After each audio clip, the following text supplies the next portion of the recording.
दोस्तों नमस्कार, good evening सभी को।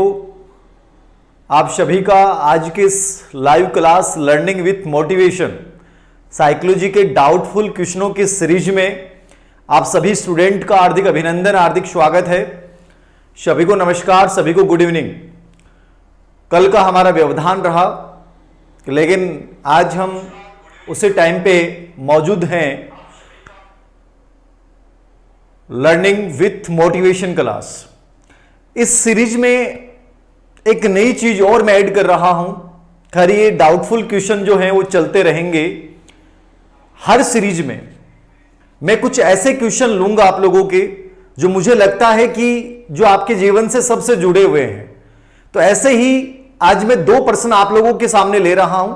उसके बाद हम ये बड़े महत्वपूर्ण, अति महत्वपूर्ण 15 प्रश्न जो अलग अलग एग्जाम्स में पूछे गए हैं और जिनको लेकर आपके माइंड में बड़ा डाउट रहता है, उनकी मैं चर्चा करूंगा। उससे पहले वो 2 क्वेश्चन। पहला प्रश्न मैं ले रहा हूं मनोज कुमार जी का, धौलपुर से। और मनोज कुमार जी ने धौलपुर से लिखा है कि सर मैंने राजस्थान पुलिस का रिटन टेस्ट पास कर लिया है, फिजिकल पास कर लिया है। अब रिट की एग्जाम में चूंकि 3 से 4 महीने का समय है, क्या मैं रिट की एग्जाम की तैयारी कर सकता हूं क्या?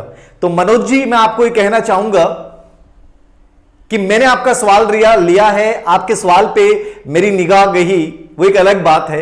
लेकिन मैं आपके माध्यम से प्रत्येक बच्चे को कहना चाहूंगा, कभी भी किसी से मत पूछिए कि क्या मैं कर सकता हूं क्या।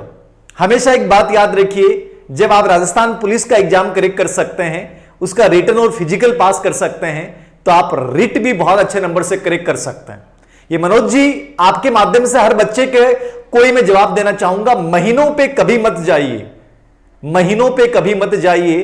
कुछ सालों से तैयारी कर रहे हैं और वो सालों से तैयारी करने वाले रह जाते हैं, लेकिन जो अंतिम समय में बहुत बेहतरीन तरीके से मेहनत करता है वो बच्चा, चाहे वो 2 महीने हो, चाहे वो 1.5 महीना हो, चाहे वो 75 डेज हो, चाहे वो 50 दिन हो, वो बच्चा सिलेक्शन ले सकता है।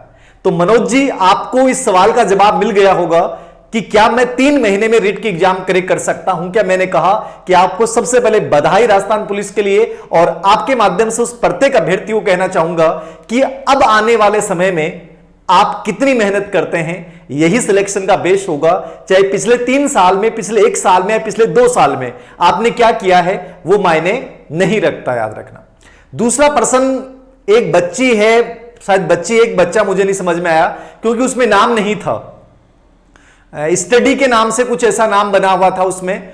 और उनका एक कमेंट ये था कि सर आप हमेशा कहते हो कि पॉजिटिव बने रहो, सर हमेशा आप कहते हो पॉजिटिव बने रहो, लेकिन सर पॉजिटिव कैसे बने जब हमारे शरीर की हड्डियां टूट जाती हैं, जब हमारी शरीर की हड्डियों में दर्द होता है, डॉक्टर के पास जाते हैं, डॉक्टर कहता है कोई इलाज नहीं है, और हर समय लगता है कि सर पैरालिसिस होगा। एक तरफ उसी बच्चे ने यह मैसेज किया कि सर मैं रिट में सिलेक्शन जरूर लूंगा, चाहे 2022 में लूं। उसी सेकंड मैसेज उसी बच्चे ने किया कि सर हर समय पॉजिटिव कैसे रहे। बहुत सिंपल बात बोलूंगा मैं आप लोगों को, यह बहुत बड़ा सवाल होता है कि हर समय पॉजिटिव कैसे रहें। यह सवाल किसी से पूछने की आवश्यकता नहीं है, यह सवाल खुद से पूछने की आवश्यकता है कि आपके जहन में यह विचार ही क्यों आया कि मैं हर समय पॉजिटिव नहीं रह सकता, मैं हर समय पॉजिटिव नहीं रह सकता। ये विचार ही क्यों आया? ये विचार इसलिए आया क्योंकि कहीं ना कहीं आप नकारात्मक सोच रहे हैं। कभी आपने सुना है स्टीफन हॉकिंग के बारे में? वो इंसान ये कहता है कि विकलांगता होती नहीं है। 21 साल की उम्र में पूरे शरीर को पैरालिसिस पड़ गया। डॉक्टर ने कहा कि 2 साल जिंदा रहोगे, डॉक्टर ने कहा कि केवल 2 साल जिंदा रहोगे, वो तो 50 साल ज्यादा जी गया। 21 साल में लकवा पड़ा, पैरालिसिस पड़ा, पूरा शरीर डैमेज हो गया, गर्दन के अलावा कोई काम नहीं कर रहा था। 76 ईयर की आयु में डेथ हुई थी और पूरी दुनिया को दिखाया। साइंस की इतनी बड़ी थ्योरी उन्होंने दी और एक शब्द दिया कि विकलांगता होती नहीं है, यह शब्द ही गलत लिखा गया है। तो मैं आपको यह कहना चाहूंगा, वो बच्ची यदि मुझे सुन रही है, हड्डियां टूटे या कुछ और टूटे, याद रखना कभी हमारा मन, कभी हमारा हौसला, कभी हमारा जुनून, ये कभी नहीं टूटना चाहिए। बाकी चाहे मेरे पूरे शरीर की एक एक चीज टूट जाए, मेरे शरीर के एक एक रक्त का एक एक बूंद निकल जाए, मेरे रिश्तेदारों का जमावड़ा जो है वो टूटने लग जाए, कोई साथ दे न दे, लेकिन मेरा हौसला कभी नहीं टूटना चाहिए। ये स्टीफन हॉकिंग कहते हैं कि विकलांगता होती नहीं है। तो इन दोनों सवालों को मैंने लिया है। उम्मीद करता हूं इसी सीरीज में ऐसे ही कुछ जो नए सवाल होंगे जो आपके जीवन से जुड़े हुए होंगे उनको लूंगा। आप सभी बच्चों को ईद की बहुत सारी शुभकामनाएं, परशुराम जयंती की बहुत सारी शुभकामनाएं और अक्षय तृतीया की बहुत सारी, आखा तीज की बहुत शुभकामनाएं कि जो अगली आखा तीज आए उस समय जो बच्चे इस उम्मीद में इस बार आखा तीज के उनकी व्यवस्था नहीं बैठी, चाहे वो लॉकडाउन की वजह से हो, चाहे वो रिट एग्जाम नहीं होने की वजह से हो, अगली आखा तीज पे उनकी पूरी व्यवस्था हो, भगवान उनकी बात सुने, उनकी जोड़ियां बने और वो जोड़ियां बिना कोरोना काल में उनकी शादियां हो, धूमधाम से शादियां हो, आराम से बैंड बाजे के साथ उनकी शादियां हो। इस आखा तीज की बहुत सारी शुभकामनाएं और शुरुआत करते हैं लर्निंग विथ मोटिवेशन वाली क्लास, डाउटफुल क्वेश्चनों की सीरीज। मुहिम है कोई भूखा नहीं सोए, मुहिम है किसी व्यक्ति की आंखों में आंसू नहीं आए, मुहिम है इस मानवता को बचाने की, मुहिम है इस प्रकृति को फिर से हरा भरा बनाने की। हमारे उम्मीद एनजीओ के साथ हम सब मिलकर ऐसा करेंगे। पहला प्रश्न आप लोगों के समक्ष देखिएगा, बहुत अच्छा प्रश्न है, समझिएगा। पहला प्रश्न आप लोगों के समक्ष है, जवाब देंगे मुझे। पहला क्वेश्चन आप लोगों के समक्ष है, जब एक बच्चा प्राप्त की गई सूचनाओं की व्याख्या, जब एक बच्चा प्राप्त की गई सूचनाओं की व्याख्या करने के लिए अपने अनुभवों के आधार पर सोचते हैं तो उसे क्या कहा जाता है? जवाब दीजिए मुझे इस प्रश्न का, जवाब दीजिएगा। सर आपकी शादी हो गया होगी दशरथ मांझी, क्यों विचार है क्या मेरे साथ करने का? दशरथ मांझी ने कहा कि सर आपकी शादी हो गई क्या? मतलब इतना तनाव में क्यों है मेरी शादी को लेके? भाई हो गई है, सब काम हो चुके हैं। अब तो मेरा टारगेट है आप लोगों की करवानी है, कैसे न कैसे व्यवस्था करवानी है आप लोगों की। उसी मुहिम पे लग रहा हूं, उम्मीद जगा रहा हूं आप लोगों की लाइफ में कि आप लोगों की कम से कम जो इस टेंशन में रहते हैं कि गुरुजी लिंग अनुपात जैसे गिर रहा है और इस लिंग अनुपात में कहीं ऐसा नहीं हो कि 928वां या 29वां नंबर हमारा कहीं आ जाए, क्योंकि लड़कान टेंशन केवल शादी की रहे, लड़कियां बेचारा कोने रहे, लड़की तो शादी करें बाद ज्यादा परेशान हो। तो लड़का का वो टेंशन रहे कि गुरुजी न हुई तो क्यों है वो, और बाकी चीज हो ना वो बात जरूर होनी चाहिए। ठीक है, तो देखिएगा सी आ रहा है बच्चों का answer, C B C B C B, very good, C B very good. A भी आ रहा है, बहुत अच्छे बच्चे हो, सोचिएगा, बहुत अच्छे पर्सन है, याद रखना। ये सीरीज लाइफ बदलने वाली सीरीज है, याद रखना। ये वो पर्सन है जो हमारी लाइफ से, हमारे एग्जाम पैटर्न से बहुत जुड़े हुए हैं। देखिएगा, एक बच्चा प्राप्त की गई सूचनाओं की व्याख्या करने के लिए अपने अनुभवों के आधार पर सोचता है। एक एक शब्द को पकड़ा करो, बहुत आसान चीजें हैं, साइकोलॉजी बहुत आसान है। एक एक शब्द को पकड़ा करो कि अपने अनुभवों के आधार पर सोचता है तो उसे क्या कहा जाता है? प्रतिक्रियावादी सोच, कोई मतलब ही नहीं है। सृजनशीलता हमेशा नवीनता युक्त होती है, पूर्व अनुभव कोई जरूरी नहीं है। सृजनशीलता में हमेशा नवीनता होती है, पूर्व अनुभव शामिल नहीं हो। अमूर्त सोच कॉन्सेप्ट से निकलता है, मूर्त सोच, यहां आपको सिंपल सा अर्थ लगाना था कि अनुभव, यानी कि मैंने किसी चीज को देखा, मैंने किसी चीज को देखा और उसके आधार पे मैं कोई चीज के बारे में सोच रहा हूं, तो मैं अपने अनुभव में देखी गई वस्तु के आधार पे सोच रहा हूं, तो देखी गई वस्तु के आधार पे सोच रहा हूं। इसका मतलब उत्तर क्या होगा? डी उत्तर होगा, मूर्त सोच। सही उत्तर क्या होगा? डी। जहां अनुभव शब्द आ गया, यानी यहां पे स्पेशली जो बात कर रहा है वो आपके प्रत्यक्ष अनुभव की बात कर रहा है, और जहां प्रत्यक्ष अनुभव की बात की जाती है वहां उत्तर क्या होगा? मूर्त सोच उत्तर होगा। क्या होगा? डी आंसर यहां पे सही होगा। तो ये आया हुआ प्रश्न है, याद रखना, अनुभव जहां आ गया मूर्त सोच है। आगे देखिए अगला प्रश्न, कौन सी अंतर्दृष्टि की विशेषता नहीं है? आया प्रश्न आरपीसी में, बहुत से बच्चों ने मुझसे प्रश्न पूछा कि सर ये प्रश्न बड़ा डाउटफुल लगता है कि अंतर्दृष्टि की विशेषता नहीं है, इनसाइट की विशेषता क्या नहीं है? देखिए इनसाइट क्या है, सूझ क्या है? सूझ जब भी आप देखेंगे, सूझ का मतलब क्या होता है? सूझ का मतलब होता है कि अचानक से एक आने वाला विचार जिससे समस्या का समाधान हो जाता है, उसको अपन बोलते हैं अंतर्दृष्टि, सूझ बोलते हैं। ठीक है, तो सूझ, इनसाइट, जिसको एक प्रकार से आहा अनुभव कहा जाता है। क्या कहा जाता है इसको? आहा अनुभव भी कहा जाता है सूझ को, याद रखना।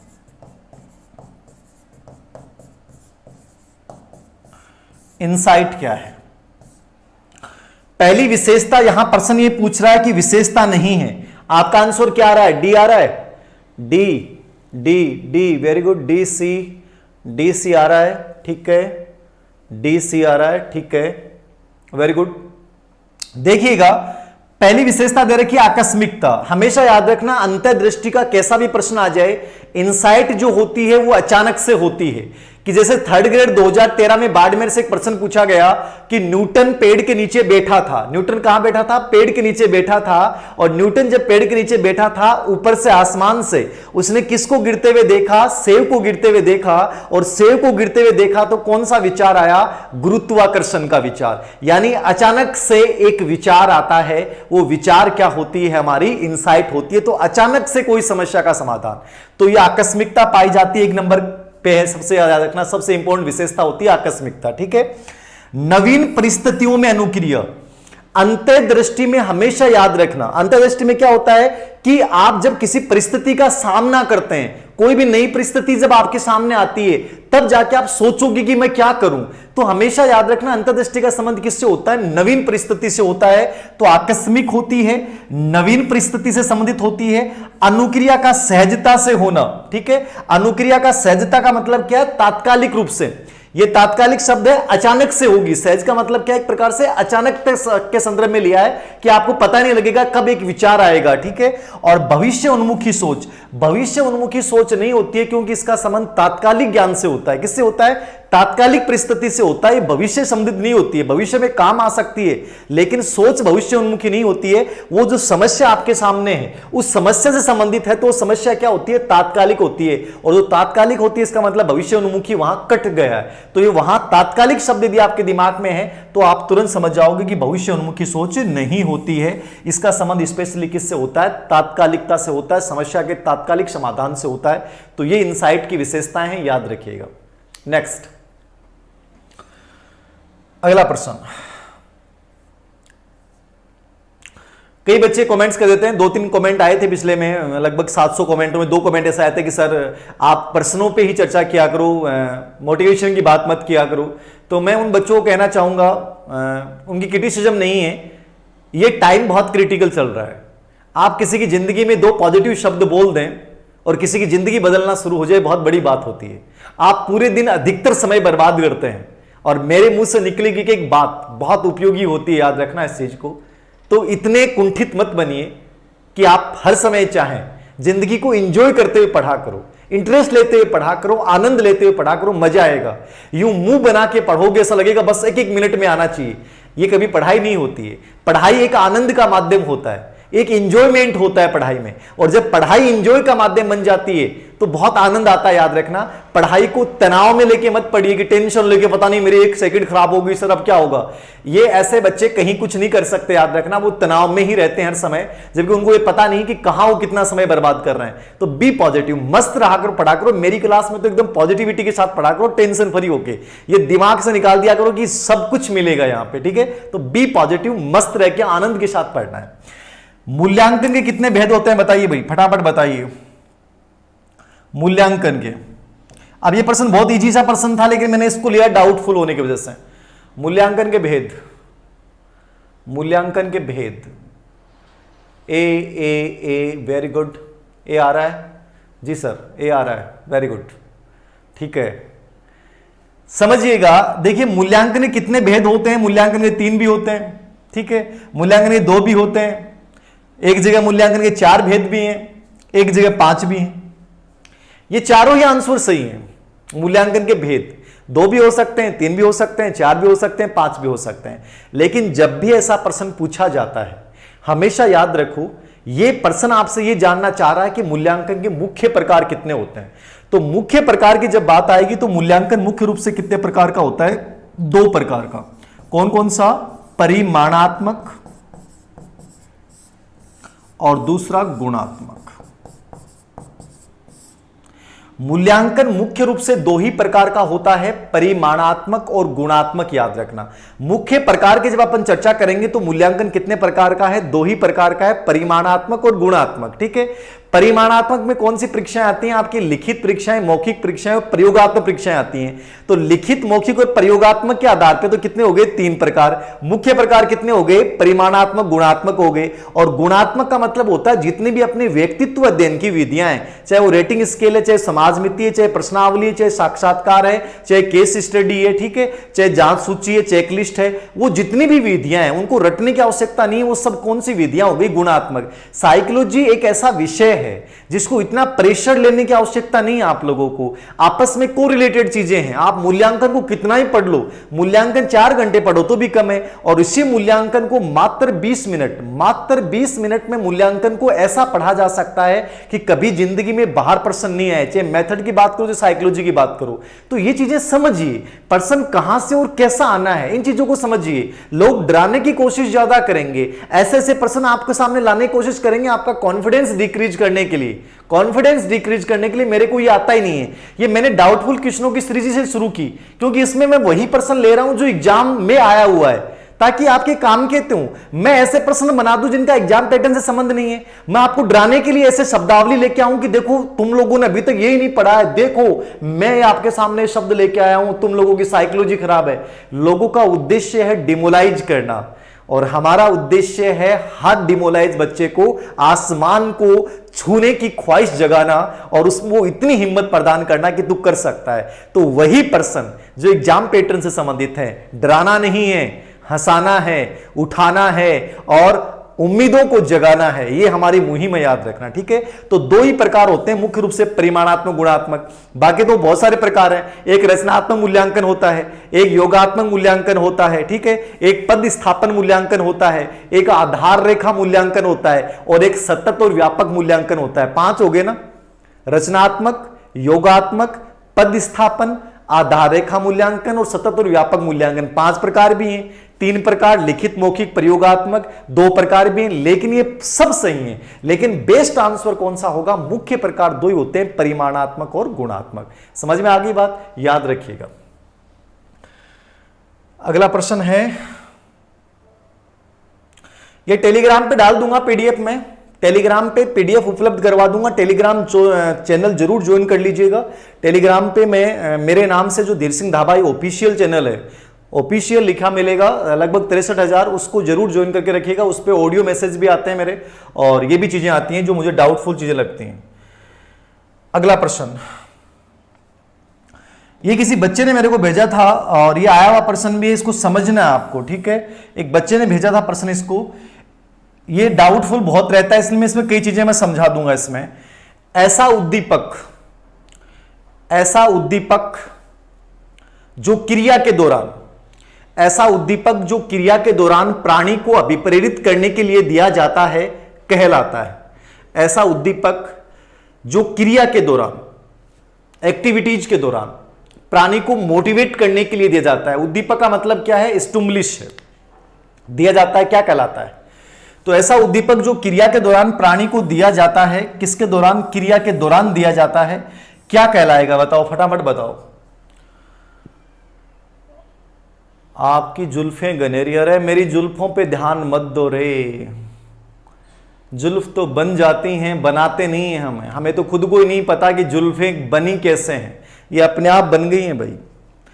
नाई कौन मिल रही है, लिए बन रही हैं जुल्फ, और पता नहीं क्या क्या बन रहा है। जो भी बन रहा है इन पे ध्यान मत दिया करो। मैंने तो कभी जिंदगी में देखा ही नहीं है। नहाने में 2 मिनट का समय लगाया है सिर्फ, बाल कभी बनाए नहीं है, हाथ से यूं ही कर दिए मैंने तो, ठीक है ना। पूरे दिन जिंदगी में इन चीजों पे ध्यान नहीं दिया, इसलिए आप लोगों के सामने आज खड़ा हूं। यदि इन पे ध्यान देता तो शायद नहीं खड़ा होता, क्योंकि सुंदरता भगवान ने दे दी, जो दे दी उसको बन जाएगी अपने आप। कोशिश ये करें कि जो ओरिजिनल सुंदरता है वो ये है आपका व्यक्तित्व, पर्सनैलिटी, और पर्सनैलिटी निकलती है आपकी उपलब्धियों से। समझिएगा, आंसर को समझिएगा इसको। ऐसा उद्दीपक जो क्रिया के दौरान प्राणी को अभिप्रेरित करने के लिए दिया जाता है क्या कहलाता है? देखिए, पहला ऑप्शन है प्रणोद। प्रणोद का मतलब क्या होता है? ड्राइवर। क्या होता है? ड्राइवर, जिसको आप कह सकते हो अंतर्नोद, ठीक है। इसको आप अंतर्नोद भी कह सकते हो। ड्राइवर, प्रणोद, चालक एक ही बात है। जो चालक है वही प्रणोद है, प्रणोद है वही अंतर्नोद है। तो चालक क्या करता है, आपको गतिशील बनाता है। क्या बनाता है, गतिशील बनाता है। तो ये तो गतिशील बनाता है। यहां एग्जामिनर क्या पूछ रहा है कि प्राणी को अभिप्रेरित करने के लिए अपन देंगे, ये तो आपको क्रिया करवा रहा है, ठीक है, और ये क्रिया करने के दौरान मिलेगा, तो ये मिलता नहीं है तो करवाता है, आपको गतिशील बनाता है, ठीक है। जैसे भूख है तो भूख चालक है, भूख क्या है, चालक है, याद रखना।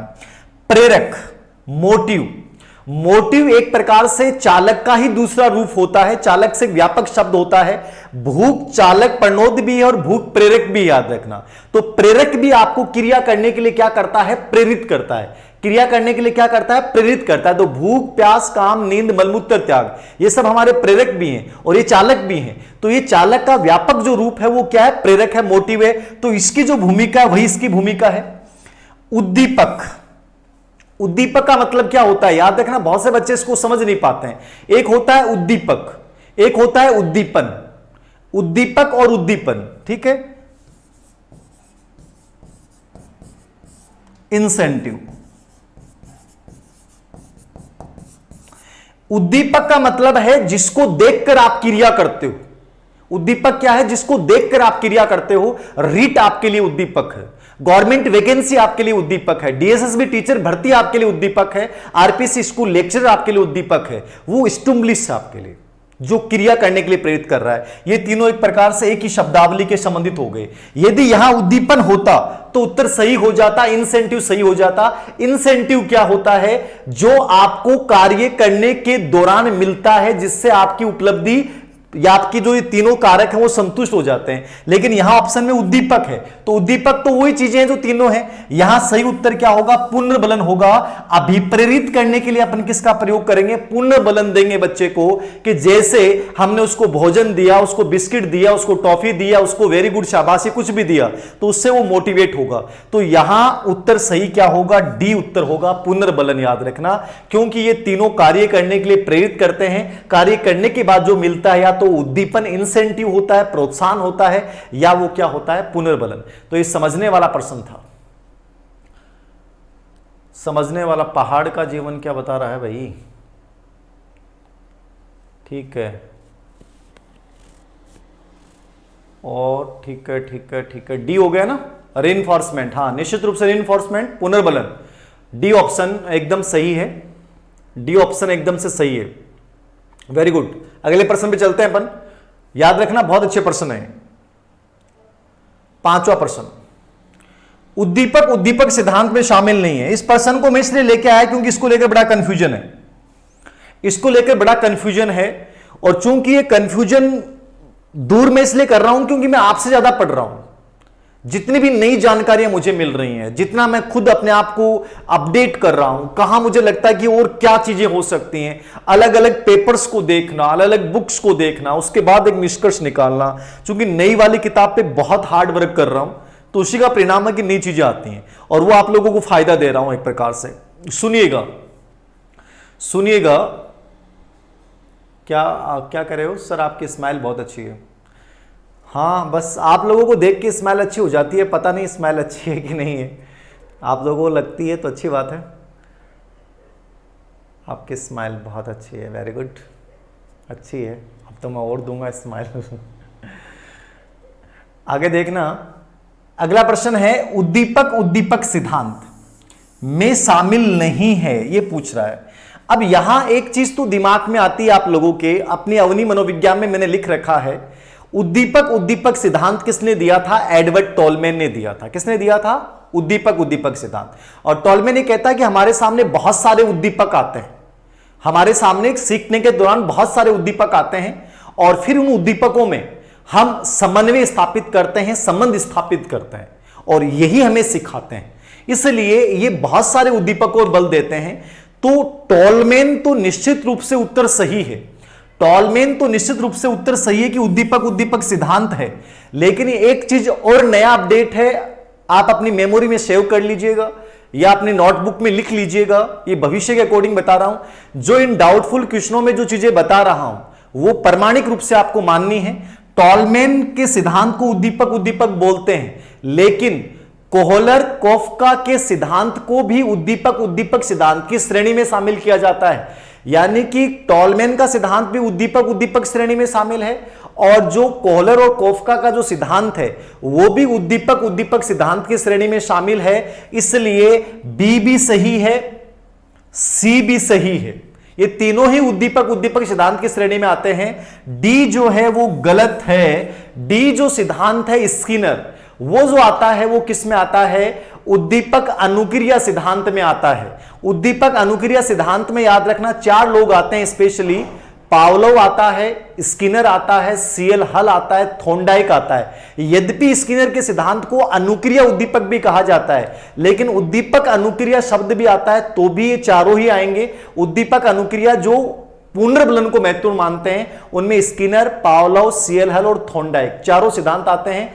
जबकि स्किनर के सिद्धांत को अनुक्रिया उद्दीपक भी कहा जाता है, लेकिन उद्दीपक अनुक्रिया में भी स्किनर का सिद्धांत आएगा। ठीक है, तो इस तीनों ऊपर वाले उद्दीपक उद्दीपक हैं और चौथे वाला उद्दीपक उद्दीपक में नहीं आता है। ठीक है, गलत हो गया, कोई बात नहीं, गलत हो गया तो टेंशन लेना नहीं है, गलत यहां हो गया, लेकिन एग्जाम हॉल में बहुत बेटर करना है, कॉन्फिडेंस को बना के रखना है। हम उन्हीं प्रश्नों को लेके आ रहे हैं जो आपके एग्जाम में काम आए हैं। ठीक है ना, अनावश्यक प्रश्नों की मैं कोशिश नहीं कर रहा कि मैं आपको डरा दूं अनावश्यक प्रश्न लाके, ऐसा मेरा 1% उद्देश्य नहीं है। मैं वही क्वेश्चन करवाऊंगा आपको जो आपके एग्जाम पैटर्न से जुड़े हुए हैं, जो भविष्य में आए हुए, पूर्व में आए हुए और भविष्य में आएंगे। ठीक है, तो पॉजिटिव रहना है, बहुत अच्छा करेंगे अपन लोग, तनाव नहीं लेना है, मस्त रह के पढ़ाई करेंगे और बहुत बेटर करने वाले हैं, याद रखना, बहुत अच्छा होने वाला है। ठीक है, सब अच्छा होगा, बहुत बेटर होगा। आगे देखिए, अधिगम का प्रतिफल नहीं है आउटकम्स ऑफ लर्निंग, ये नया टॉपिक जोड़ा गया है आपके, और आप में से बहुत से बच्चों ने रिक्वेस्ट की है कि गुरुजी अधिगम का प्रतिफल करवाओ। 3 टॉपिक की रिक्वेस्ट बहुत ज्यादा आई है। Outcomes of learning topic sir हमें करवा दो, कल्पना हमें करवा दो, और लॉजिक हमें करवा दो। तो कल्पना, लॉजिक, सिक्कर में बरसात हो रही है। अरे वाह, सिक्कर में बरसात हो रही है, वेरी गुड। मैं भी सिक्कर ही फिलहाल, हम कहां हो रही है, झूठ तो नहीं बोल रहा यार, सिक्कर में बरसात कहां हो रही है, हवा चल रही है, बारिश तो नहीं हो रही अभी। ठीक है, मैं अभी फिलहाल फतेहपुर में हूं और फिर सिक्कर भी हूं। ड्यूटी कहाँ है, ड्यूटी बता दिया ना मैंने, चूरू है वैसे, गवर्नमेंट गर्ल्स कॉलेज चूरू, और वैसे स्थायी निवास जो है वो फिलहाल सिक्कर, और बाकी घूमते रहते हैं आप लोगों के बीच में। वेरी गुड, सी बहुत बढ़िया बच्चे हो। समझना आउटकम्स ऑफ लर्निंग, तो मैं ये करवा दूंगा। कोशिश करेंगे कि वीक में 4 दिन अपन टेस्ट लें, ये डाउटफुल क्वेश्चन या अन्य क्वेश्चन, एक दिन एक मोटिवेशनल वीडियो कोई कहानी के माध्यम से, और 1 डे कोई छोटा टॉपिक। इस प्रकार से अपन एक सीरीज शेड्यूल अपन बना सकते हैं, वीक का, पूरे वीक का अपन कंटिन्यू इस प्रकार से कर सकते हैं। ठीक है, तो आउटकम्स ऑफ लर्निंग, अधिगम का प्रतिफल क्या नहीं है, मतलब कोई भी चीज को अपन सीखने के बाद हमारे व्यवहार में क्या बदलाव आते हैं वो आउटकम्स ऑफ लर्निंग कहलाते हैं। और आपको टीचर बनने के बाद सबसे पहले यही काम करना है। जब टीचर बनोगे, आप लोग सब बनोगे, उम्मीद करता हूं कि 3118 बच्चे जो इस समय देख रहे हैं, वो 3118 के 18 बच्चे जो हैं वो सब टीचर बनेंगे। ये मेरे मुंह से निकली हुई एक पॉजिटिव बात है, कितना असर करती है मुझे नहीं पता, लेकिन मैं कहता हूं 3118, 23, 35 हो गए हैं, इस कैटेगरी में बढ़ते जा रहे हैं बच्चे।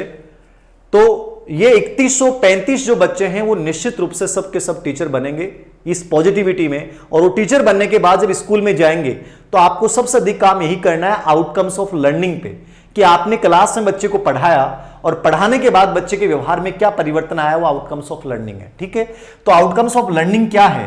कौशल, स्किल, कि मैंने आपको पढ़ाया और आपने उस एक नई चीज को सीख ली, एक स्किल सीख लिया आपने, कि बच्चे ने चार्ट बनाना सीख लिया, तो अधिगम का प्रतिफल है कि नहीं है? निश्चित रूप से अधिगम का प्रतिफल है। तो कौशल क्या होगा? अधिगम का आउटकम्स है। स्किल अधिगम का आउटकम है, निश्चित रूप से वो कोई भी प्रकार का स्किल हो सकता है।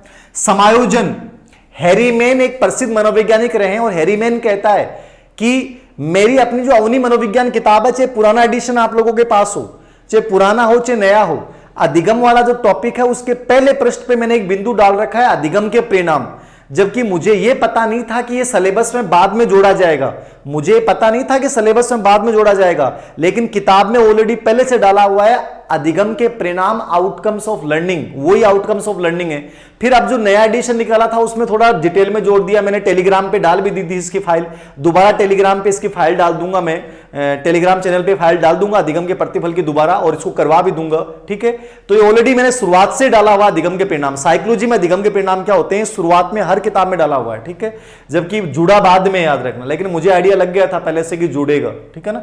तो एडजस्टमेंट, हैरीमैन ने कहा था कि समायोजन अधिगम का परिणाम होता है। आप किसी परिस्थिति में एडजस्ट कर लेते हो मतलब लर्निंग हुआ है, तभी हुआ है। लर्निंग नहीं करोगे, कुछ समायोजन महसूस करोगे कि सर मजा नहीं आ रहा, सर समझ में नहीं आ रहा, वो बच्चा भाग जाएगा। और जिस बच्चे को बहुत अच्छा लगेगा, समझ में आएगा, उसको एकदम मतलब उसका व्यवहार ही बदल जाएगा। तो समायोजन अधिगम का प्रतिफल होता है। व्यवहार में सुधार नहीं होना, अरे व्यवहार में सुधार करता है अधिगम का प्रतिफल, ज्ञानात्मक रूप से भी, भावात्मक रूप से भी और क्रियात्मक रूप से, तीनों परिवर्तन होते हैं अधिगम के प्रतिफल के रूप में। तो व्यवहार में सुधार होता है, ये लिख रहा है कि व्यवहार में सुधार नहीं होता, जबकि व्यवहार में सुधार होता है, ठीक है। आदत ज्ञान और अभिवृत्ति का अर्जन निश्चित रूप से अधिगम का प्रतिफल होते हैं, और ये करो एंड करो ने कहा था कि आदत ज्ञान और अभिवृत्ति का अर्जन अधिगम का परिणाम है। तो इसमें से 3 ऑप्शन सही है। व्यवहार में सुधार नहीं होना एक गलत है, क्योंकि व्यवहार में सुधार होता है, अपेक्षित परिवर्तन होता है, आउटकम्स ऑफ लर्निंग। नवरत्न कुमावत तरबूज भेज रहा है, शर्म को नहीं आवत, अति बड़ी इतना टाइम है तरबूज भेज रहे है, या तो तरबूज ओरिजिनल रूप में पेटेंट करके भेज दे मेरे पास, या टाबराकन भेज, अरे फोटो दिखावा दिमाग खराब करे जोरा मर्दी रात में, की मतलब है फोटो दिखागी दिमाग खराब करना को, भेजना तो ओरिजिनल भेज, तेरी हिम्मत है तो, ठीक है। एड्रेस मैं को मंगवा लिए, ठीक है, फोटो उड़ो काट के भेजा, कोई पूरो ग्रेडो भेजा तो भी काम चल जा, काटेडो तरबूज दिखावा, शर्म नाम की तरह थोड़ी नई चीज को नहीं। आगे देखो 7 नंबर को प्रश्न, कॉन्फ्लिक्ट का प्रकार नहीं है, द्वंद्व का प्रकार नहीं है, संघर्ष का प्रकार नहीं है कॉन्फ्लिक्ट। देखिए कॉन्फ्लिक्ट बहुत इंपॉर्टेंट प्रश्न है, बहुत बार एग्जाम में आता है, ठीक है।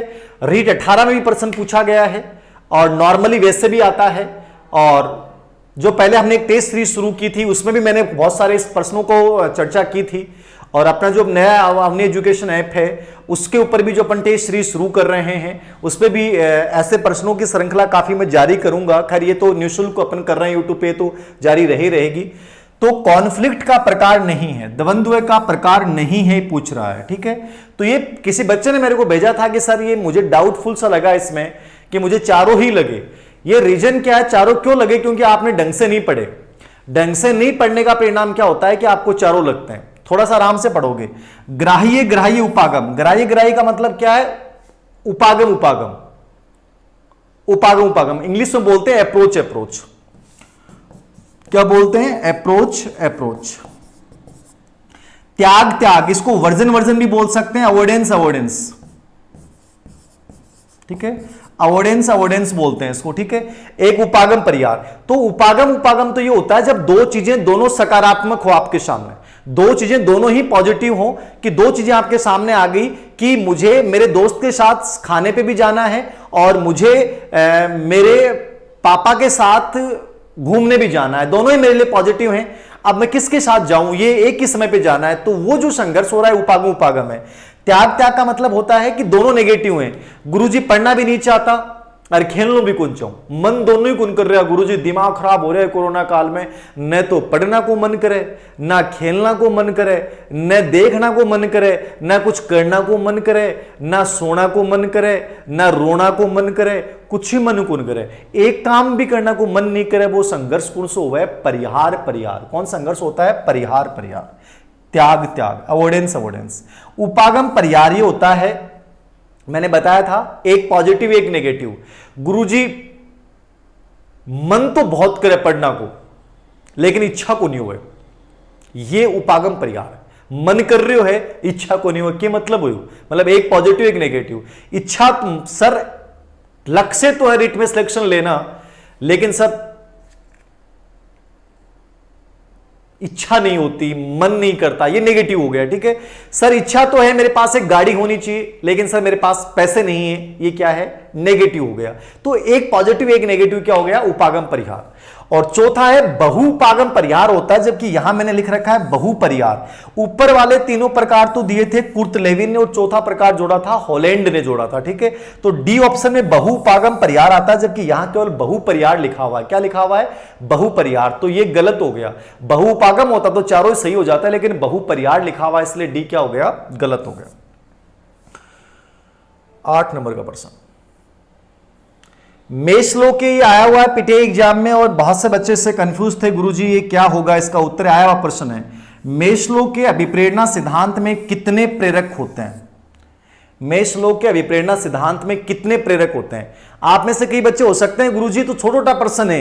अरे प्रश्न तो एग्जाम में यही आते हैं, मैं 4 लाइन का प्रश्न बना दूं आपको कंफ्यूज करने के लिए, वो आए नहीं, टेंशन होते तो क्या मतलब है? ये आए हुए प्रश्न है जो बड़े उपयोगी हैं, बनाने से कोई मतलब नहीं है। बनाने को तो हम बनाऊंगा, जो अपने अवनी एजुकेशन ऐप पे टेस्ट सीरीज शुरू होने वाली है उसमें कुछ ऐसे क्वेश्चन बनाए जाएंगे, लेकिन वो भी मैं उन्हीं से बनाऊंगा जो आए हुए हैं, याद रखना। ठीक है ना, ऐसा नहीं है कि ऐसे प्रश्न बना दो बच्चे को डराने के लिए, कोई मतलब नहीं है। वही काम करना है जो उपयोगी है, पॉजिटिव है, याद रखना। मेस्लो के अभिप्रेरणा सिद्धांत में कितने प्रेरक हैं? अब देखो मेस्लो को समझना था इस प्रश्न के अकॉर्डिंग। उत्तर क्या दे रहे हो आप? डी। डी आ रहा है क्या उत्तर? D D D D, very good, D आ रहा है। बहुत बढ़िया, बहुत बढ़िया, बहुत बढ़िया, बहुत बढ़िया। अब देखो इस प्रश्न का आपने उत्तर डी दे रहे हैं, मैं आप सभी बच्चों को बहुत धन्यवाद देता हूं। आप बहुत अच्छे बच्चे हो और मैं आपके उज्जवल भविष्य की बहुत शुभकामनाएं करता हूं कि आप सभी लोग जो इस समय 3411 बच्चे इस समय देख रहे हैं, बहुत शुभ आंकड़ा है 3411, ये सभी बच्चे जो है वो सिलेक्ट हो, क्योंकि आपने इसको माइंड लगाया है। मेस्लो ने प्रेरक जो बताए थे वो 2 बताए थे। कितने प्रेरक बताए थे? 2। एक जन्मजात प्रेरक और एक अर्जित प्रेरक। लेकिन ऑप्शन में यहां 2 ऑप्शन ही नहीं है, यहां 2 ऑप्शन ही नहीं है। मेस्लो ने प्रेरक तो 2 ही बताए थे, जन्मजात प्रेरक और अर्जित प्रेरक। ठीक है, लेकिन यहां ऑप्शन में 2 है ही नहीं, 1 है, 3 है, 6 है, 5 है। अब बच्चे के दिमाग में तुरंत क्या आना चाहिए कि सर प्रेरक तो इसने 2 बताए, जन्मजात अर्जित, लेकिन मेस्लो ने, अब्राहिम मेस्लो जो मानवतावादी मनोविज्ञान के संस्थापक हैं, इन्होंने अपने आवश्यकता पदानुक्रम सिद्धांत मोटिवेशन एंड पर्सनालिटी किताब में जो दिया था उसमें इन्होंने 5 प्रकार की आवश्यकताएं बताई। वो भी 5 आवश्यकताएं एक प्रकार की क्या हैं? प्रेरक हैं। क्या है वो? प्रेरक हैं। तो यदि ऑप्शन यहां 2 होता तो सही क्या होता? 2 ही होता, लेकिन 2 नहीं है तो यहां उत्तर सही क्या है? 5 भी सही है, क्योंकि आत्मसिद्धि, सम्मान, प्रेम, सुरक्षा और शारीरिक, ये भी 5 क्या है? एक प्रकार से प्रेरक ही हैं दोस्तों। ये 5 भी क्या है? प्रेरक ही हैं। तो आपको एग्जाम के अकॉर्डिंग उत्तर करना है, ऑप्शन के अकॉर्डिंग उत्तर करना है। पहले से माइंड में फीड नहीं करना कि गुरुजी मन तो 2 ही करके आना, 2 तो ऑप्शन मिले है, तो गुरुजी मन तो छोड़ गए हो। मेरे पास ये प्रश्न करने के आने के बाद पीटीआई के बच्चों का फोन आया था, उदयपुर के बच्चों को मैंने स्पेशली पीटीआई के बच्चों को पढ़ाया था, तो बोले कि गुरुजी थे तो मान प्रेरक 2 बताया और 2 तो ऑप्शन मिलियो को नहीं, तो मैं तो छोड़ के आ गया। अब बताओ क्यों होना चाहिए? मैंने कहा कि मैंने आपको आवश्यकता पदानुक्रम सिद्धांत में 5 नहीं बताए। अरे जब 2 नहीं तो 5 कराया था, नजदीकी ऑप्शन करके आनो है।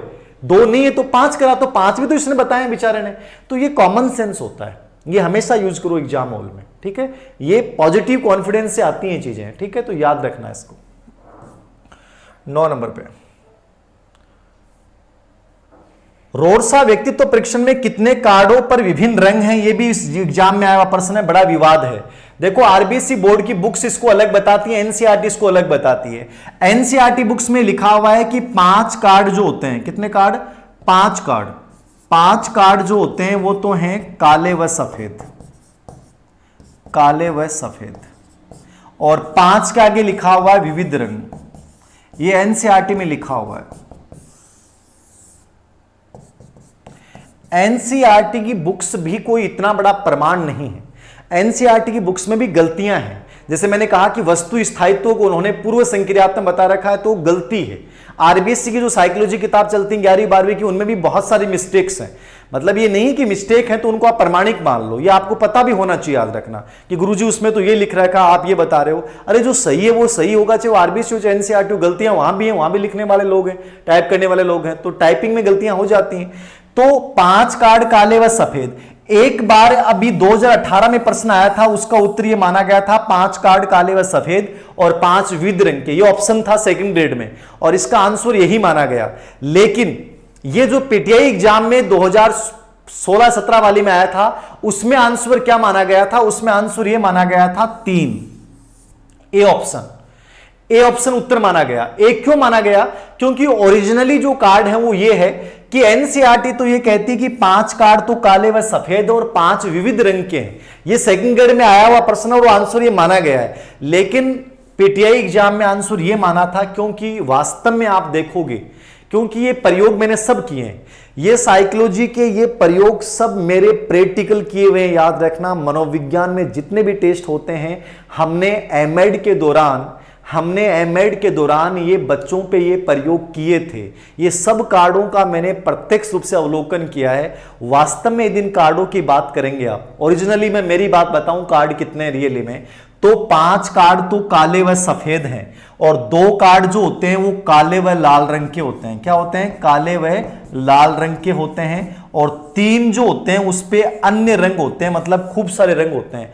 तो इसका सही आंसर तो यही है। मैंने तो एनसीईआरटी के अकॉर्डिंग किताब में भी ये डाला था कि 5 विविध रंग के हैं, लेकिन वास्तव में यदि ओरिजिनली एग्जाम में आता है और मैं मेरा एक लॉजिक दूं, तो वास्तव में जो कार्ड मेरे पास भी पड़े हैं, इसमें यही होता है कि 5 कार्ड तो होते हैं काले व सफेद, 2 काले व लाल रंग के और 3 अन्य रंग के होते हैं। तो 3 पे अन्य रंग होते हैं। वास्तव में सही बिंदु यही है, 3, ए आंसर। याद रखना, जबकि सेकंड ग्रेड 18 में ये प्रश्न का आंसर ये माना गया है 5 कार्ड। तो हर एग्जाम का आंसर अलग अलग है, खुद समझ में नहीं आता क्या हो रहा है। बच्चे में गामक कौशल का विकास होता है। बच्चे में गामक कौशल, मोटर स्किल का विकास। अब मोटर स्किल का विकास कैसे होगा बच्चे में? बताओ, गामक विकास कैसे होता है बच्चे में? बताइए, गामक विकास कैसे होगा? सर सही तो एनसीईआरटी को ही माना जाएगा। कोई जरूरी नहीं है एनसीईआरटी को माना जाए। एनसीईआरटी की बुक्स में भी तो गलतियां हो सकती हैं। ऐसा कोई नहीं कि सही एनसीईआरटी को माना जाता है। कोई भी टेक्स्ट किताब है उसको भी सही माना जाता है। भाई रेफरेंस किताब कोई भी हो, उसके उत्तर को सही माना जाएगा। तो सभी टेक्स्ट किताबें जब एक तरफ हो तो एनसीईआरटी को सही माना जाए, कोई जरूरी नहीं है। गलत लॉजिक आप लोगों का, एनसीईआरटी को ही प्रमाणिक माना जाएगा। एनसीईआरटी में जब वस्तु स्थायित्व गलत लिख रखा है, जबकि हमें पता है कि वस्तु स्थायित्व कभी पूर्व संक्रियात्मक में नहीं पाया जाता, संवेदी गामक में पाया जाता, तो सही कैसे हो गया एनसीईआरटी? मतलब ही नहीं है सही होने का। तो वही चीजें, कुछ गलतियां होती हैं। मैंने बता दिए, दोनों लॉजिक दे दिए आपको। ये उत्तर भी सही था, वो भी सही था, अपनी अपनी जगह दोनों सही। बाकी मैंने ओरिजिनल बात बता दी कि रियल में क्या है, वो भी बता दिया मैंने। गामक विकास किधर से किधर होता है? बी ऑप्शन आ रहा है, बी ऑप्शन, वेरी गुड। देखिए, ज्ञात से अज्ञात की ओर ये कोई मतलब ही नहीं है। ज्ञात अज्ञात ये कोई भाषा विकास थोड़ी है, कोई ये आपका कोई ज्ञानात्मक विकास थोड़ी है। ठीक है, सामान्य से विशिष्ट की ओर, निश्चित रूप से एकदम सही है। सामान्य से विशिष्ट होगा। विशिष्ट से सामान्य केवल नैतिक विकास होता है। केवल कौन सा विकास होता है? नैतिक विकास विशिष्ट से सामान्य होता है। बाकी सब विकास सामान्य से विशिष्ट होते हैं। और सूक्ष्म से स्थूल नहीं, गामक विकास स्थूल से सूक्ष्म होता है। किधर होता है? स्थूल से सूक्ष्म होता है, ना कि सूक्ष्म से स्थूल होता है। स्थूल यानी शुरुआत में बच्चे पूरे हाथ को हिलाएगा, फिर अंगुलियों को हिलाएगा, तो स्थूल से सूक्ष्म चलता है, ना कि सूक्ष्म से स्थूल चलता है। तो इसका सही आंसर है बी, सामान्य से विशिष्ट। शुरुआत में वो सामान्य क्रिया करेगा, फिर वो अंग विशेष का इस्तेमाल करेगा, इसको अपन विशिष्ट बोलेंगे। तो सामान्य, जनरल टू स्पेसिफिक। गामक विकास जनरल टू स्पेसिफिक, सामान्य से विशिष्ट होगा। नैतिक विकास केवल विशिष्ट से सामान्य होता है, याद रखें। निम्नलिखित में से कौन सा कथन शिक्षण के बारे में सत्य नहीं है? यह भी आया हुआ प्रश्न है, और यह प्रश्न मैंने क्यों शामिल किया है? क्योंकि ये फर्स्ट ग्रेड में तो आता ही आता है, आरपीएससी में तो आपके रिट में भी ये टॉपिक सिलेबस में, शिक्षण अधिगम प्रक्रिया, टीचिंग लर्निंग प्रोसेस, ये रिट में भी आता है। और डीएसएस भी, ये केवीएस की जो एग्जाम्स होती हैं उनमें तो बहुत प्रश्न आते हैं। ये पेडागोजी वाले प्रश्न है, पेडागोजी वाले, तो इनमें बहुत प्रश्न आते हैं, तो इनको याद रखना। कौन सा कथन शिक्षण के बारे में सत्य नहीं है? बताओ फटाफट। सर अंबानी ने नेट खत्म कर दिया। अरे थे नेट मेरे लिए बचा के रखा करो, दिन में और कटे मत लगे रिया करो, ठीक है ना। पूरा दिन ठाला बैठा बैठा अठने बैठे ना दिल का रे चिन्ह मत भेजा करो, ठीक है ना। दिल दाल बाद में भेजबो कराया करो, पूरा दिन चलाया करो मता थे तो पूरो नेट मेरे लिए बचा के रखा करो। दिल सिंह सराऊंगा बाऊ मिलूंगा, बाकिया के चक्कर में मत रिया करो। क्यों आने जाने को नहीं बटे, आउटपुट कुछ को नहीं आओगे, आउटपुट आओगे वो अपने ही क्लास में आओगे, याद रखना। मतलब वो दिल विल वाली क्लासों में आउटपुट नहीं आएगा, जो पूरे दिन दिल विल भेजते रहते हो ना आप, उनमें मत रहा करो। इसलिए नेट ही खत्म होगा, थान पतो चले को नहीं, भावना में बैठ जाओ सुबह उठ की और 5-5 घंटा खराब कर दो ना। नेट इतना था जवाब दे दिया था ना, इतना नेट बचा के रखा करो। रात को मौसम बढ़िया रहे, रात में आप नेट यूज कराया करो, पूरी रात जाग की करो, चेक भी करो, ठीक है ना। बी डी डी देखना, शिक्षण में सुधार किया जा सकता है, एकदम सही है। शिक्षण परिवर्तन योग्य होता है, सुधार योग्य होता है, ठीक है। शिक्षण औपचारिक अनौपचारिक दोनों है। औपचारिक का मतलब होता है समय और स्थान निर्धारित है, और शिक्षण बिना समय और स्थान निर्धारित के भी हो सकता है। तो शिक्षण मूलतः औपचारिक होता है लेकिन अनौपचारिक भी हो सकता है। औपचारिक होता है मूलतः लेकिन अनौपचारिक भी हो सकता है। शिक्षण विज्ञान के साथ कला भी है, निश्चित रूप से सही है। शिक्षण विज्ञान भी एक कला भी है, याद रखना। शिक्षण अनुदेशन एकदम गलत है। शिक्षण इंस्ट्रक्शन नहीं हो सकता। शिक्षण को अपन इंग्लिश में क्या बोलते हैं, टीचिंग, और अनुदेशन को क्या बोलते हैं, अनुदेशन को बोलते हैं इंस्ट्रक्शन। समझना, अनुदेशन क्या है, जो मशीन द्वारा दिया जाएगा अनुदेशन है। शिक्षण में अंतः क्रिया होनी बहुत आवश्यक है, कि मैं आपकी बातों को देख रहा हूं, आप मेरी बातों को सुन रहे हो, तो ये शिक्षण है। जो अपनी ऑफलाइन क्लासेज होती है वो वास्तव में वो रियल टीचिंग वो होता है, शिक्षण वो होता है, ठीक है। अनुदेशन होता है कि मान लो मैं नहीं आ पाया और मैं क्या करता कि अपना एक वीडियो रिकॉर्ड करता और आपके सामने लगा देता और आप चुपचाप उसको बैठ के सुनते रहते, वो अनुदेशन हो जाता।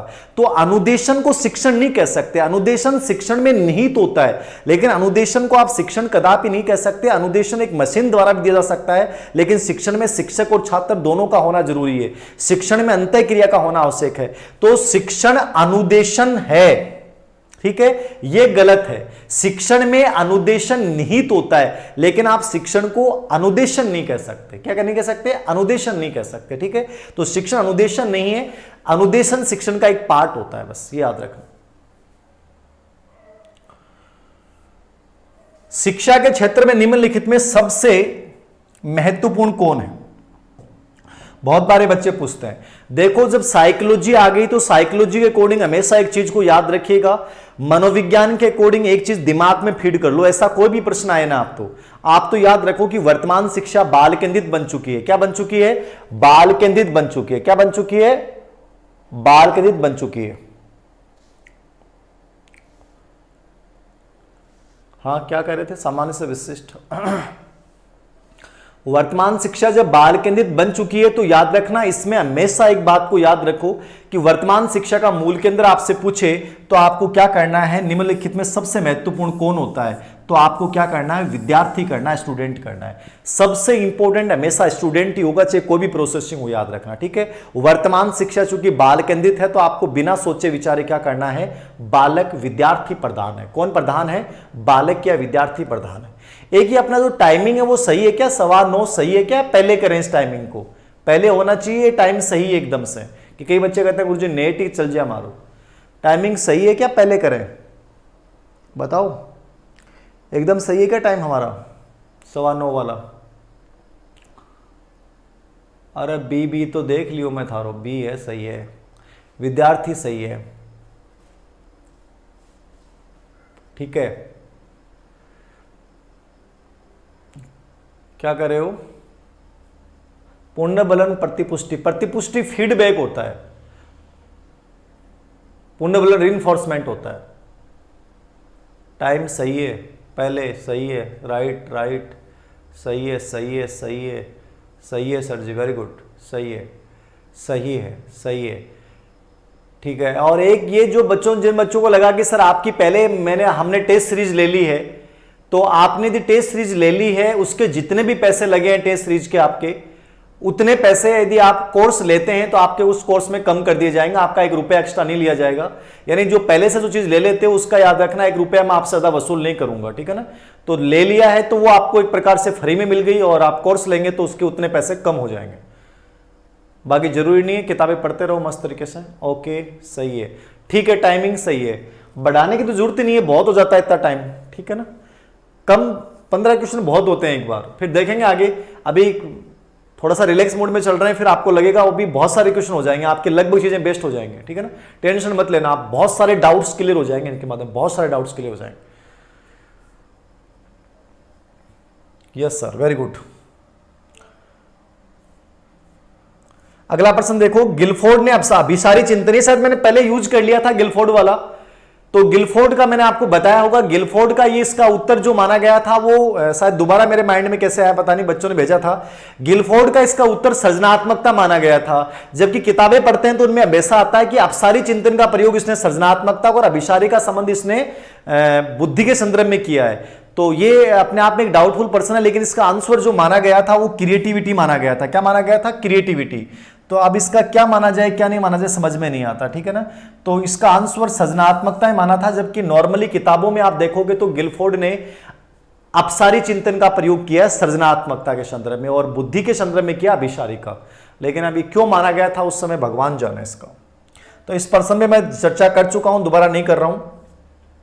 अगला प्रश्न इंपॉर्टेंट है, किशोर अधिगमकर्ता के संज्ञान का कौन सा कार्य संबंधित नहीं है? आया हुआ प्रश्न है, किशोर अधिगमकर्ता संज्ञान यानी मानसिक क्रिया का कौन सा कार्य संबंधित नहीं है? तो किशोर लर्नर जो है उससे संबंधित मानसिक क्रिया कौन सी नहीं है? मानसिक क्रिया कौन सी नहीं है? बताओ भाई बताओ। A B A B A B sir सही है, टाइमिंग सही है सर। ब्लॉक तो ना कर दी हुई है एसपी शर्मा, क्या है कौन है एसपी शर्मा? सर कल्पना करवा दूंगा, मैं कल्पना करवा दूंगा। कोर्स कितने का है? कोर्स ज़्यादा का नहीं है, कोर्स ऑफलाइन की तर्ज पे है, तो आपको लगेगा ही नहीं कि कुछ ज़्यादा है। उसमें सब कुछ मिलेगा आपको और लगभग 80 से 90 घंटे की क्लास आपको मिलेंगी। काफ़ी डिटेल में पढ़ाया है वहाँ पे, तो देख सकते हैं देखना चाहें तो। बाकी ज़रूरी नहीं है, आप यहाँ भी मैं करवा रहा हूँ, इसमें करवा दूंगा लगभग चीज़ें। और क्या देख रहे हो आप? D D D D, very good, D. समझिएगा, परिकल्पना करना यानी जीन पियाजे के जब आप कोडिंग पढ़ेंगे, इंपॉर्टेंट पर्सन है ये। परिकल्पना कहां करता है? हाइपोथेसिस कहां बनाता है बच्चा? किशोर अवस्था में। परिकाल्पनिक निगमन तार्किक योग्यता प्रश्न बहुत बार आया हुआ है। तो hypothesis deductive reasoning, hypothesis deductive reasoning जो है तो वो बच्चा कहां करता है? वो किशोर अवस्था में करता है। एकदम सही है, हाइपोथेसिस करना। अमूर्त चिंतन करना किशोर अवस्था है। कल्पना करना ये भी किशोर अवस्था है। वर्गीकरण करने की जो विशेषता है वो बच्चे में 7 से 12 वर्ष में पाई जाती है। कहां पाई जाती है? 7 से 12 वर्ष में। तो ये तीनों विशेषताएं पियाजे के अकॉर्डिंग किशोर अधिगमकर्ता की थी, लेकिन वर्गीकरण करना कौन सी अवस्था में पाई जाती है? 7 से 12 वर्ष में पाई जाती है। कहां पाई जाती है? 7 से 12 वर्ष में। तो यहां डी ऑप्शन जो होगा वो सही होगा कि ऊपर वाले तीनों किशोर अधिगमकर्ता के संबंधित हैं, लेकिन जो डी ऑप्शन है वो एक प्रकार से कौन सी अवस्था का था? 7 से 12 अवस्था का। यानी 7 से 12 वर्ष का बच्चा वर्गीकरण करता है, संबंध स्थापित करता है, तुलना करता है, वर्ग समूह बनाता है, ठीक है। यह विशेषता होती है 7 से 12 वर्ष में। और ऊपर वाले तीनों किसकी हैं?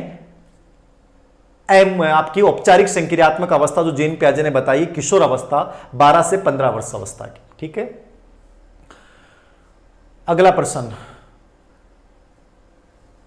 सर क्षेत्रीय शिक्षा महाविद्यालय कहां रहे? ये अभी साइकोलॉजी में क्या करोगे? तो उसका स्कूल मैनेजमेंट का बिंदु है। तो सर डीएसएसबी की क्या बता रहे हो? Best sir, thank you, best. आपको लग रहा है बेस्ट, तो बहुत बढ़िया है। सृजनात्मकता में देखो किताबों में सब में लक्ष्य केंद्रित ही बता रखा है। तो किताब में, मेरी किताब में मैंने शुरुआत में मैंने कहीं पढ़ा था और 2-3 किताबों में दे रखा था, लेकिन फाइनली मैं आपको कहूंगा कि सृजनात्मकता का सही आंसर लक्ष्य केंद्रित ही होता है, ठीक है ना। लक्ष्य केंद्रित ज्यादा बेस्ट है। हंसो, सही बात है, दुनिया में सबसे बड़ी दवाई यही है और इस समय सबसे बड़ी दवाई यही है। इस समय हंसना बहुत जरूरी है, मुस्कुराना बहुत जरूरी है और खुश रहना बहुत जरूरी है। खुश रहोगे तो हर बीमारी को हरा दोगे, और यदि मुस्कुराहट आपको तकलीफ देती है तो इसका मतलब आप मानसिक रोगी हैं। कई बच्चे ना कई बार हंसने वाली बातें कर देते हैं, कई बच्चों को पीड़ा हो जाती है।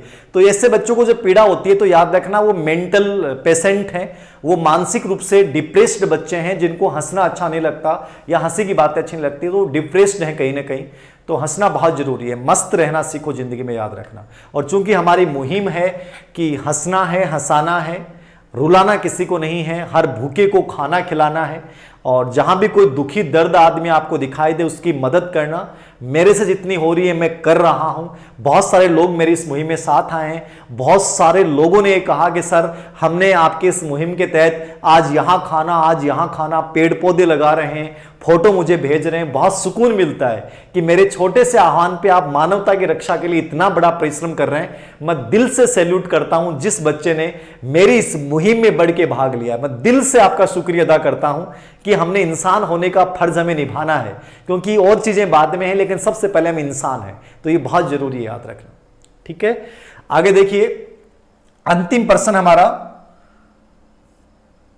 हस्तशिल्प की शिक्षा दी जानी चाहिए। 8/8/2016 में आया था और ये बहुत से बच्चों ने मेरे को प्रश्न भेजा है। हस्तशिल्प की शिक्षा दी जानी चाहिए। यस यस, खुश रहना है, हंसना है, मुस्कुराना है। जिंदगी में हर समस्या पे जीत पा लेंगे हम लोग, जीत लेंगे हम। उम्मीदों का दिया जलाए रखना है और जलता रहेगा। अपने जुनून की आंधियों से उस दिए को हम जलाते रहेंगे, मशाल बना देंगे। याद रखना, ये उम्मीद हर चेहरे की उम्मीद बनेगी, इतना मुझे विश्वास है। आंसर बताइए, ए आ रहा है, ए बी ए आ रहा है, वेरी गुड। देखिएगा इस प्रश्न का आंसर को लेकर बच्चों में विवाद क्यों रहा। हस्तशिल्प की शिक्षा दी जानी चाहिए। देखिए हस्तशिल्प की शिक्षा मंदबुद्धि बालक को देंगे, पिछड़े बालक को भी देंगे। दोनों ही बच्चे को हस्तशिल्प की शिक्षा दी जाती है और हर टेक्स्ट किताब में ये दोनों बच्चों के एजुकेशन में आपको ये नाम मिलेगा कि हस्तशिल्प की शिक्षा मंदबुद्धि को भी दी जानी चाहिए और पिछड़े बालक को भी दी जानी चाहिए। लेकिन मैं हमेशा एक चीज बोलता हूं आप लोगों को कि साइकोलॉजी एक ऐसा विषय है जहां हर पर्सन के आंसर चारों आपको सही मिलेंगे। वहां आपको यह देखना है कि ज्यादा बेटर क्या है। पिछड़े बालक से ज्यादा कमजोर बच्चा कौन है? मंदबुद्धि बालक है। ज्यादा आवश्यक हस्तशिल्प की शिक्षा किस बच्चे के लिए है? मंदबुद्धि के लिए है। ठीक है, क्योंकि ये कंप्लीटली हस्तशिल्प पे डिपेंड रहते हैं।